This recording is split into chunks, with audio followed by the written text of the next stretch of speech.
우리나라 정권이 바뀔 때마다 항상 난리를 치죠. 그게 뭐냐면은 이제 장관들을 뽑아야 되는데 청문회를 합니다. 근데 우리나라 청문회는 약간은 문제가 있어요. 너무 개인 사생활을 다 파헤치고 가족의 문제를 다 들춰내는 그런 인신모욕을 주는 걸 많이 봤어요. 근데 미국에서는 그런 식으로 안 하거든요. 그래서 참 힘들겠다. 그런데 오늘 애굽에서 요셉이 총리가 되는 과정에 꼭 청문회하는 느낌을 받습니다.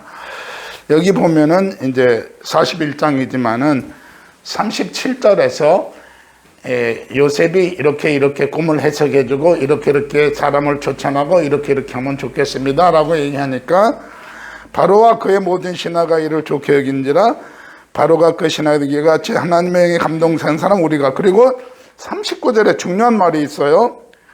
이 모든 것을 내게 보이신 너와 같이 명철하고 지혜 있는 자가 없다. 애굽에는 이런 사람이 없다라는 말을 하는 겁니다. 그리고 오늘 보면은 46절에 요셉이 바로왕 앞에 설 때의 나이가 30세였었어요.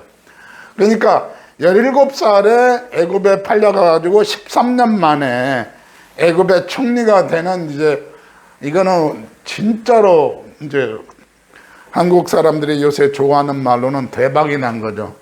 대박이 났는데 대박이 났다고 해서 그거를 감당할 수 있는 능력이 있느냐? 제가 늘 청년들한테 물어보는 겁니다. 만약에 하나님이 너를 우리나라의 총리로 만들어주면 너 할 수 있어? 총리를 시켜주면 30세에 총리 시켜주면 할 수 있어? 그리고 지금 요셉은 이방 사람이 애굽에 가서 애굽말로 총리를 해야 되는데 여기에 보면은 굉장히 이제 많은 것들이 있어요.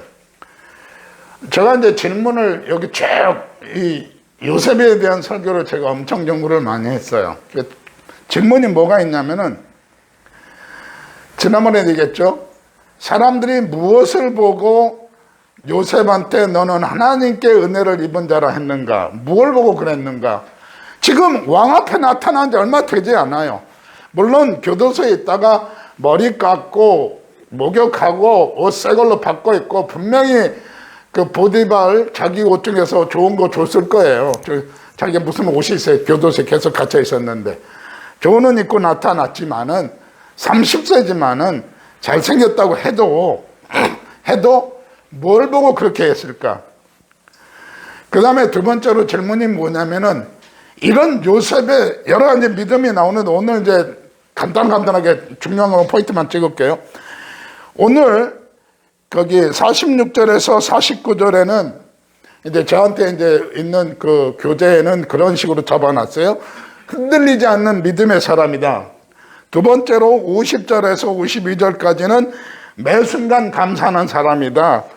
그 다음에 이제 좀 복을 많이 받았다 얘기했는데 저는 거기를 포기하지 않는 사람이다. 왜냐하면 기회가 될 때마다 팍 차고 나가는 아주 그 순발력이 엄청난 사람이거든요. 여기서 포기하지 않는 사람이다. 네 번째는 기회를 잡는 사람이다. 기회가 있을 때가 잘 탁탁탁 얘기하거든요. 그런 거를 볼 적에 바로 왕이 애굽에 있는 이런 사람 없다. 애굽에 이런 사람이 없다 할 적에 어떤 사람이 없느냐.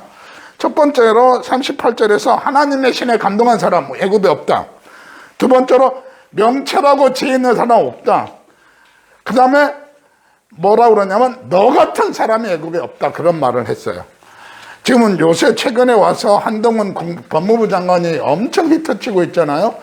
하여간 누구든지 법무부 장관하고 붙었다면 말을 이긴 사람이 있어. 논리에서 문제 분석하고 탁 대답하는데 아무리 이쪽 야당 쪽에서 전에 법무부 장관 했던 사람들까지 판사했던 사람들까지 한동훈 총리 그 법무부 장관한테 했는데 꼭 그런 느낌을 받는 아주 깔끔한 그런 인상을 주고 있잖아요, 그분이요. 그래서 이제 요새는 가능하면 대통령 한동훈 대통령 안 받는다 그래서 질문 안 하려고 한다고 그러더라고요. 그럼 제가 이제 질문 던진 게 뭐냐면은 무엇을 보고 하나님의 은혜를 입은 사람으로 그랬느냐? 요셉이 무엇을 봤느냐? 두 번째로 그런 요셉의 믿음이 어디서 왔느냐. 이런 흔들리지 않는 믿음의 사람, 매 순간 감사하는 사람, 기회를 접을 수 있는 사람, 포기하지 않는 믿음의 사람. 자, 이런 것들을 보면서 무엇이 문제냐. 지난 월요일날 제가 설교할 적에 하나님 앞에서 신전의식이다. 다 허락하지만은 하나님께서, 아니, 당신은 주인이 지키는 사람이다. 얘기했잖아요. 그 다음에 질문이 뭐냐면 요셉이 엄청 지혜로운 사람이잖아요. 너같이 지혜 있고 명철한 사람이 없다라고 얘기하잖아. 그거는 뭘 보고 애굽 바로 왕하고 애굽의 총리 장관들이 궁중에 있는 고관들이 정말 지혜 있고 명철하다고 했느냐. 분명히 말하는 거 보고 했어요. 그러면 그의 말솜씨는 어디서 왔느냐. 여러분, 요셉은 말 잘못해가지고 형들한테 시기 질투 받아가지고 애고로 팔려온 사람이에요. 그렇잖아요. 막말로 얘기하면은 너무 촐랑대고 너무 잘난 척 했어요. 그러니까 형들이 보기 싫어가지고 저거 확 죽여버리자 그랬다가 죽이지 못하고 애고를 팔아버린 겁니다. 그러면은 그 다음에 이제 제가 이미 설명했습니다만은 바로왕이 뭘 보고 요셉한테 감탄했느냐. 그거는 일단 꿈을 해석하는 거. 딱 들으니까 뭐라고 그랬냐면 내가 꿈을 2개 꿨는데 이렇다 하니까 이 꿈을 해석한 사람이 없었다라고 했는데 그 얘기를 듣자마자 바로 꿈을 해석해 주잖아요. 그 다음에 웃기는 게 진짜로 우스운 일이에요. 꿈을 해석을 하고 그랬는데 꿈을 해석하면서 앞으로 닥쳐올 미래의 상황을 예측하고 그걸 딱 분석해서 얘기해요. 당신이 꿈꾸면 이런데 이렇게 준비해서 이렇게 하면은 해결됩니다. 이걸 해결할 수 있는 사람을 뽑으셔서 임명해야 됩니다. 라고 얘기해요. 그러니까 인사권자가 아닌데 인사에 대한 관여를 하죠. 정책 위반자가 아닌데 정책에 대한 이야기를 하죠. 그 다음에 문제만 찾아내는 것이 아니라 그 문제 해결을 할 수 있는 방법까지 구체적으로 얘기합니다. 자, 여러분이 아시는 대로 제가 교육학을 했어요. 교육학에서 한국이든 미국이든 그 problem solving이라는 단어를 써가지고 문제를 파악하고 그 문제를 해결할 수 있는 능력, 그거를 키워주는 게 자녀들에게 교육하는 겁니다. 어저께 우리 이제 자녀들 데리고 필리핀 다녀오는 걸 얘기하는데 여러 학부형들 입장에서 볼 적에는 어린아이들 데리고 외국에 그렇게 가는 게 문제 있다고 보는 거죠. 근데 저는 개인적으로 그런 문제 상황에 아이들을 직면하게 하고 아이들이 그 문제를 뚫고 나가는 훈련을 해야 된다고 생각하는 사람이고, 제가 교육학을 했으니까요. 문제를 파악할 줄 아는 능력이 있어야 되고, 문제가 있는데 문제를 문제로 느끼지 못하면 우둔한 사람이죠. 문제를 보고 문제를 알고 그 다음에 그 문제를 해결할 수 있는 대안을 제시하고 그 다음에 그 대안을 갖고 밀고 나가서 정책을 수립할 수 있고 정책을 실현할 수 있는 능력이 있어야 되잖아요. 그러면은 요셉이 얘기합니다. 앞으로 이런 일이 벌어지는데 이렇게 하면 됩니다. 이런 일을 할 수 있는 지도자를 찾아서 세우십시오라고 제안을 합니다. 거기는 자기는 하면 안 되는 얘기예요, 사실은. 그런데 요셉은 어디서 이런 말솜씨가 나왔느냐 하면은 13년 동안 애굽에서 고생하는 게 뭐예요? 내가 괜히 잘난 척 했다가 내가 괜히 형들의 미움을 샀구나 라고 생각하면서 철저하게 자기 언어 훈련을 했을 거예요. 자, 그 다음에 요셉의 언어 능력에 대한 것을 우리가 살펴봐야 되는데, 아이들이 외국에 가서, 특별히 이제 미국에 가서 미국 사람처럼 이야기를 할 수 있는 나이가 몇 살이냐, 그게 네이티브 스피커라고 하는 얘기를 썼는데 13살 이전에 미국에 가야지 발음이 고쳐져요.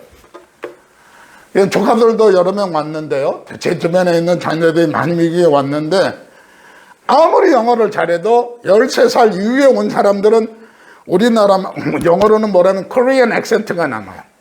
제가 애들한테 전화하잖아. 그러면 애들이 그래요. Hey, David, somebody wants to talk to you. It's a Korean accent. 그렇게 얘기하더라고요. 한국 발음하는 사람이 너하고 얘기하고 싶대.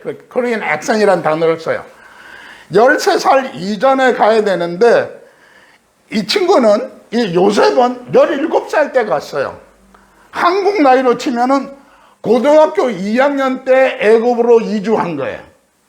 그런데 그 언어 실력 가지고 애굽의 총리가 됐다?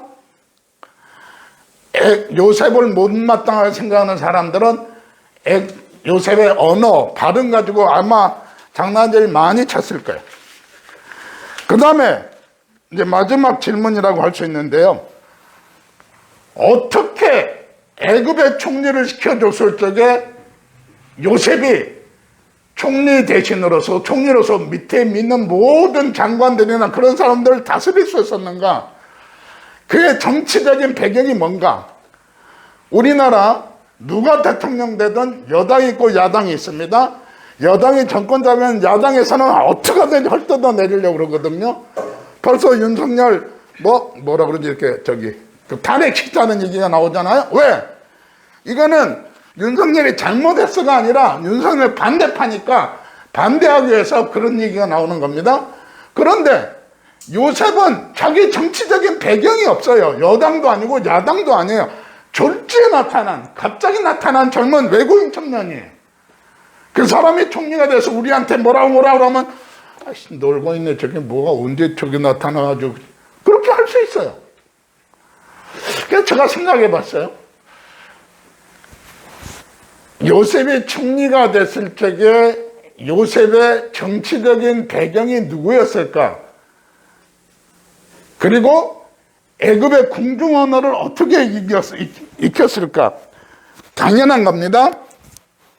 제가 그런 생각도 했어요. 우리 사람 지난번에 이제 설교 듣고 가면서 올라가면서 꿈을 풀어줬어요. 빵 굽는 사람, 그 다음에 술 맡은 관원. 근데 술 맡은 가는 사람은 이제 복직이 됐고 빵을 맡은 사람들은 죽었어요. 근데 뭐라고 부탁했냐면 기회가 있을 때마다 부탁했잖아요. 내가 여기 있다고 하는 걸 기억해 달라고. 근데 그 사람이 기억을 못하도록 하나님이 막으셨어요. 왜?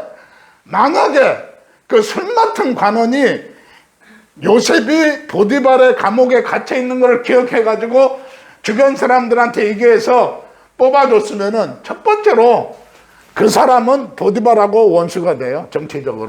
그렇죠? 보디발이 가둬놨는데 보디발의 감옥에 있는 사람을 빼주려고 하면 정치적인 그런 건 안 할 거잖아요. 그렇다고 하면은 만약에 그 사람이 뽑아줬으면은 요셉이 뭘 했을까 나와가지고 제가 보기엔 잘해봐야 궁중의 마부 정도 했을 것 같아요. 총리는 어림도 없어요. 그런데 하나님이 계속 막으셔서 총리가 되게끔 계속 훈련시켰는데 거기서 그 감옥에서 보디발의 집에 있으면서 경호처장이니까 경호 그 사람의 권세 때문에 그 사람의 놀러 오는 모든 정치인들과 안면을 익혔어요. 그렇죠? 그 사람들의 언어를 대화를 통해서 애굽의 정치에 대한 판도를 다 파악했어요. 교도소에 있으면서 관수장하고 그런 사람들 얘기하면서 모든 궁중의 예법이나 언어를 다 익혔어요. 그냥 보디발의 집에서만 총리로 있었다면은, 가정의 일만 했다면은 그런 거 못 익혔는데, 교도소에 들어가므로 거기서 모든 거 파악해버렸어요. 그렇죠? 그렇게 했을 적에 바로왕 앞에 갔을 적에 바로왕 앞에서 아주 궁중 언어를 쓰면서 애굽에서 그런 일들을 하셨었어요. 요셉이 총리가 됐을 때 누가 협력했을까? 두 가지 가능성이 있는데요. 보디발이 최고의 후원자가 될 수 있었고, 거꾸로 저게 내 밑에 있던 놈이 나보다 높아졌으니까 악을 쓰고 반대했을 수도 가능성은 있어요. 그렇죠? 그 다음에 요셉이 당시 최고의 부강한 나라에 최강국인데, 세계 최강국인데 그 나라의 국가 조직을 장악하고 통치할 수 있었을까? 우리 생각해 봐야 돼. 그러니까 애굽에서 감옥에서 나오자마자 총리로 발탁돼서 국가를 창하고 총리를 하는데 이 사람은 이미 준비된 사람이에요. 누가 준비시켰어요? 하나님이 준비시켰어요. 그렇죠?